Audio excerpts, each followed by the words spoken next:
Bab 611. Tiket siapa yang asli, tiket siapa yang palsu. Jalan-jalan di Provinsi Omada sepi dan kosong lagi. Hampir semua orang berlari ke perbatasan untuk menyaksikan pengepungan ini. Meskipun mereka tidak bisa masuk ke dalam untuk menonton, tapi mereka juga puas melihat sosok Master Valkyrie dari kejauhan. Asosiasi bela diri telah memasang garis pelindung di perbatasan lebih awal untuk mencegah kerumunan masuk. Hanya orang-orang terkenal yang membayar mahal untuk tiket penonton akan diizinkan memasuki area penonton VIP untuk menyaksikan pertarungan dari dekat. Ketika mereka tiba, tempat kejadian sudah dikelilingi dengan rapat, sangat ramai, dan bahkan tidak ada tempat untuk berdiri. Situasi seperti ini belum pernah terjadi sebelumnya, dan bahkan konser selebriti terkenal pun tidak begitu meriah. Setelah masuk ke dalam dengan susah payah, Tokia berkata kepada Reka, "Reka, kamu tunggu aku di sini. Setelah aku ucapkan terima kasih pada Master Valkyrie, aku akan keluar untuk bergabung denganmu." Tokia tidak memberi Reka kesempatan untuk berbicara, dan langsung berjalan ke gerbang tiket. Reka, gadis ini masih tidak percaya bahwa tiket Reka ini asli. Mustafa juga tiba, dia mengacungkan dua jari tengah pada Reka, dan bergegas mengejar Tokia. Tokia, dua tiket ini dibeli dengan nomor KTP-ku, dan aku harus memverifikasi secara pribadi untuk masuk. Tokia mengangguk dengan tidak berdaya, kalau begitu, baiklah. Tokia menyerahkan tiket penonton yang diberikan Mustafa kepada Mustafa. Mustafa menyerahkan dua tiket kepada petugas pemeriksa tiket, kemudian dia ingin membawa Tokia masuk. Tanpa diduga, petugas pemeriksa tiket menghentikan Mustafa, "Tunggu. Tiket kalian palsu, jadi kalian tidak diizinkan masuk." "Bagaimana mungkin?" Mustafa berteriak, "Aku juga anggota asosiasi bela diri. Ini adalah tiket yang dibeli secara internal. Bagaimana mungkin itu palsu?" "Kalian pasti salah. Coba kalian verifikasi sekali lagi." Petugas pemeriksa tiket dengan tidak sabar meletakkan tiket di bawah pemindai, dan mesin segera menampilkan kata "tiket tidak valid." Petugas pemeriksa tiket berkata dengan marah, "Cepat menyerah, keluar dari sini." Tokia menatap Mustafa dengan marah, "Kamu tipu aku." Mustafa tercengang, "Tidak, Tokia, aku tidak tipu kamu." Wakil ketua dari Asosiasi Bela Diri Provinsi Easter secara pribadi menyerahkan tiket ini kepadaku. Bagaimana mungkin itu palsu? Pasti ada masalah dengan sistem kalian. Pada saat ini, mereka berjalan kemari dan menyerahkan dua tiket penonton VIP. "Ini adalah tiketku dan istriku." Mustafa memarahinya, "Reka, kamu benar-benar masih tidak menyerah. Apakah kamu kira petugas pemeriksa tiket itu bodoh? Kamu ingin masuk dengan dua tiket palsu. Dua tiket asliku pun tidak lolos dari pemeriksaan, apalagi tiket palsumu." Pada saat ini, petugas pemeriksa tiket terkejut ketika melihat dua tiket penonton VIP tersebut. Hanya ada 5 tiket penonton VIP seperti ini, yang semuanya ada di tangan orang-orang besar yang berkuasa. Sebuah keluarga bangsawan hanya memiliki satu kuota. Tapi pemuda ini memiliki dua tiket, statusnya bahkan lebih mulia dari keluarga bangsawan. Melihat petugas pemeriksa tiket tidak berbicara, Tokia berpikir bahwa tiket itu palsu. Dia sedikit malu, dan menarik tangan Reka untuk pergi. "Reka, ayo kita pergi." Petugas pemeriksa tiket itu baru sadar kembali, dan telapak tangannya berkeringat karena terlalu gugup. Dia buru-buru membungkuk dalam-dalam kepada mereka berdua, dan berkata, "Tuan dan Nyonya yang terhormat, silakan masuk. Aku akan bawa kalian ke tempat duduknya." Sambil berkata, dia secara pribadi membuka pagar untuk mereka berdua dan mempersilakan mereka masuk. Tokia tercengang. Apakah tiket Reka itu asli? Mustafa juga tercengang. Dia masih menolak untuk percaya bahwa dua tiket aslinya adalah palsu. Dan dua tiket palsu Reka ternyata asli. Apa yang terjadi sekarang? Bagaimana mungkin pria rendahan ini bisa mendapatkan tiket? Dan dilihat dari sikap petugas pemeriksa tiket terhadap mereka, sepertinya tiket Reka lebih tinggi dari tiket biasa. Bab 612. Menyaksikan pertempuran di area penonton. Reka tersenyum dan meraih tangan Tokia. "Tokia, Ayo kita masuk. Ark. Oh, oke. Tokia baru sadar kembali. Reka berjalan ke pintu dan tiba-tiba tersenyum pada Mustafa. Mustafa, sudah kukatakan berkali-kali, jangan jual tiket palsu dengan harga tinggi, tapi kamu tidak mendengarkannya. Sekarang kamu harus terima konsekuensinya. Ketika dua staf di samping mendengarnya, mereka tiba-tiba marah. Apa? Kamu jual tiket palsu secara terang-terangan. Pantas banyak orang ingin memasuki lokasi acara dengan tiket palsu, ternyata kamu pelakunya. Ayo, tangkap dia. Beberapa orang dari asosiasi bela diri segera bergegas maju dan menangkap Mustafa. Mustafa ingin menangis, aku tidak bersalah. Tiketku diberikan oleh wakil ketua, bagaimana mungkin itu palsu? Aku juga tidak menjual tiket palsu.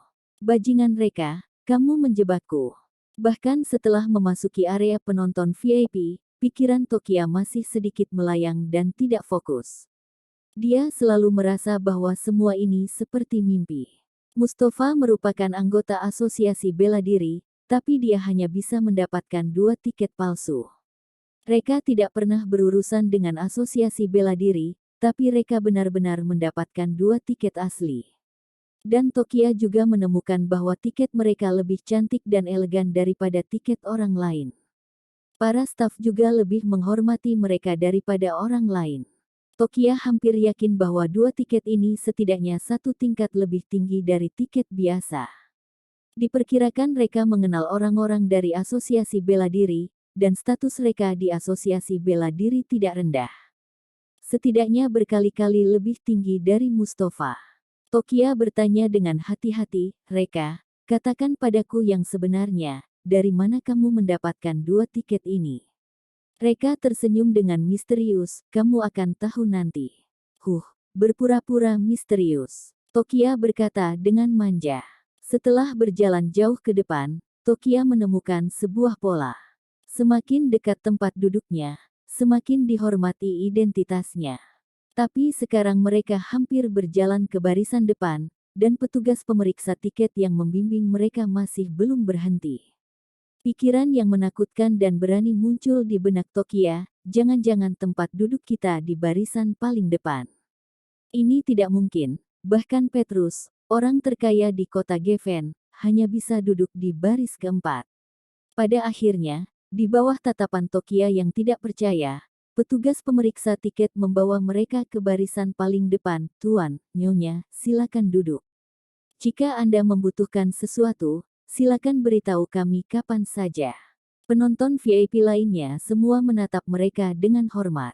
Mereka yang bisa duduk di baris pertama pasti merupakan pejabat tertinggi. Perlu diketahui bahwa, posisi barisan paling depan tidak bisa dibeli dengan uang saja, tetapi juga harus memiliki kekuasaan yang mengerikan. Serat, penguasa aset underground Provinsi Omada, juga duduk di baris pertama. Melihat Reka dan Tokia, Serat mengambil inisiatif untuk berdiri dan menyapa, Nona Mashita, aku sangat senang bertemu dengan Anda. Anda sangat cantik. Terima kasih Tuan Selby, Anda terlalu sopan. Tokia tergagap-gagap karena terlalu semangat. Siapa Serat? Itu adalah sosok terkenal di Provinsi Omada. Sejak Tokia punya ingatan, dia sudah tahu nama besar Serat. Sebelumnya Tokia bahkan tidak memiliki kualifikasi untuk menjadi budak Serat, tapi sekarang dia bisa duduk sejajar dengan Serat. Aku sedang bermimpi, aku pasti sedang bermimpi. Serat berkata dengan sopan, Nona Mashita, Tuan Valkyrie, silakan duduk. Ya, Tuan Selby, silakan duduk dulu, silakan duduk dulu. Tokia merasa tersanjung oleh kata-kata Serat. Bab 613. Pengepungan dimulai. Keduanya sangat rendah hati, dan tidak ada yang ingin duduk terlebih dahulu. Pada akhirnya, mereka duduk pada saat yang bersamaan. Jantung Tokia yang gugup berdetak kencang, pipinya panas, dan dia tidak tahu harus meletakkan tangannya di mana. Pada akhirnya, Reka menarik tangan Tokia untuk menyemangatinya. Reka menatap Serat dengan tersenyum, Tuan Selby, hakim belum datang. Serat melirik ke kejauhan dan berkata dengan penuh arti, seharusnya segera datang.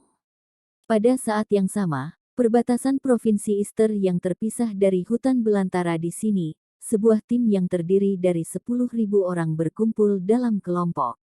Tim tersebut sangat kuat dan megah, kepala yang tak terhitung jumlahnya telah menutupi awan gelap di langit. Meskipun tim ini hanya berdiri di sini dan tidak melakukan apa-apa, tapi itu sudah bisa membuat orang gemetar dan ketakutan. Ini adalah tim pengepungan yang diatur oleh Master. Pelaksana rencana pengepungan besar ini, Tuan Apex, sedang mengambil teropong dan melihat tim yang menyaksikan keseruan di 10 km jauhnya dengan marah. Dia tidak pernah menyangka bahwa pada hari sebelum pengepungan, Astina akan membocorkan rencana ini. Sekarang musuh memiliki waktu yang cukup untuk bersiap, dan ada begitu banyak orang yang menyaksikan adegan ini, bahkan asosiasi bela diri juga turun tangan. Itu akan mempengaruhi rencana pengepungan. Si idiot Astina telah membocorkan rencana, dia harus mati. Tapi, meskipun kalian sudah siap, apa yang bisa kalian lakukan? Bisakah kalian menghentikan timku yang terdiri dari 10.000 orang? Kalian sedang bermimpi. Tuan Apex melompat ke atap mobil dan memandang tim 10.000 orang dengan bangga. Dia menunjuk ke arah Provinsi Omada dan berteriak, "Katakan padaku, apa yang kalian lihat?" Semua orang menoleh untuk melihat Provinsi Omada. Tidak ada yang bisa dilihat selain hutan belantara. Lapor, Tuan Apex, kami melihat hutan belantara. Tuan Apex menggelengkan kepalanya, salah, kalian salah. Di sana adalah kemuliaan dan kekayaan kalian, serta tangga kalian menuju kesuksesan. Ayo kita bunuh siapapun yang menghalangi kita hari ini. Di jalan menuju kesuksesan, tidak ada hambatan yang diperbolehkan. Bunuh. 10.000 tentara berteriak dengan kuat. Kerumunan menyapu ke arah Provinsi Omada. Langkah kaki 10.000 orang, bahkan tanah juga ikut bergetar. Di perbatasan Provinsi Omada, semua orang sedang berdiskusi, siapa Master Valkyrie dan apakah dia bisa menghentikan kekuatan pengepungan ini. Tiba-tiba, tanah bergetar. Reaksi pertama semua orang adalah gempa bumi. Tapi kerak Provinsi Omada stabil dan tidak pernah terjadi gempa selama ratusan tahun, bagaimana mungkin tiba-tiba terjadi gempa? Ketika melihat awan gelap mengambang di tanah di kejauhan, semua orang tiba-tiba menyadarinya.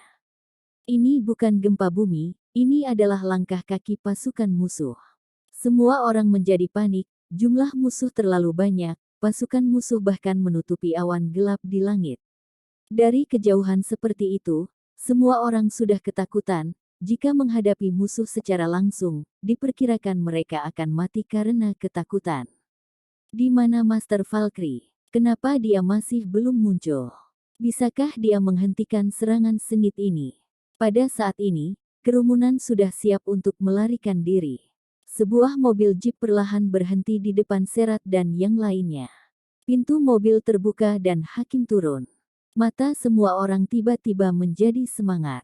Hakim memang layak menjadi pembunuh nomor 1 di Provinsi Omada. Dia hanya berdiri di sini dan tidak melakukan apa-apa, tapi itu sudah membuat semua orang merasa aman. Hakim tersenyum pada Reka, "Sobat, aku pergi dulu." Reka mengangguk, "Silahkan." Hakim menggoyangkan lengannya, kemudian pena Hakim yang terbuat dari baja jatuh dari lengan bajunya dan dipegang erat-erat di tangannya. Hakim berbalik dan bergegas ke arah pasukan musuh. Pena Hakim muncul, hidup dan mati sudah ditentukan.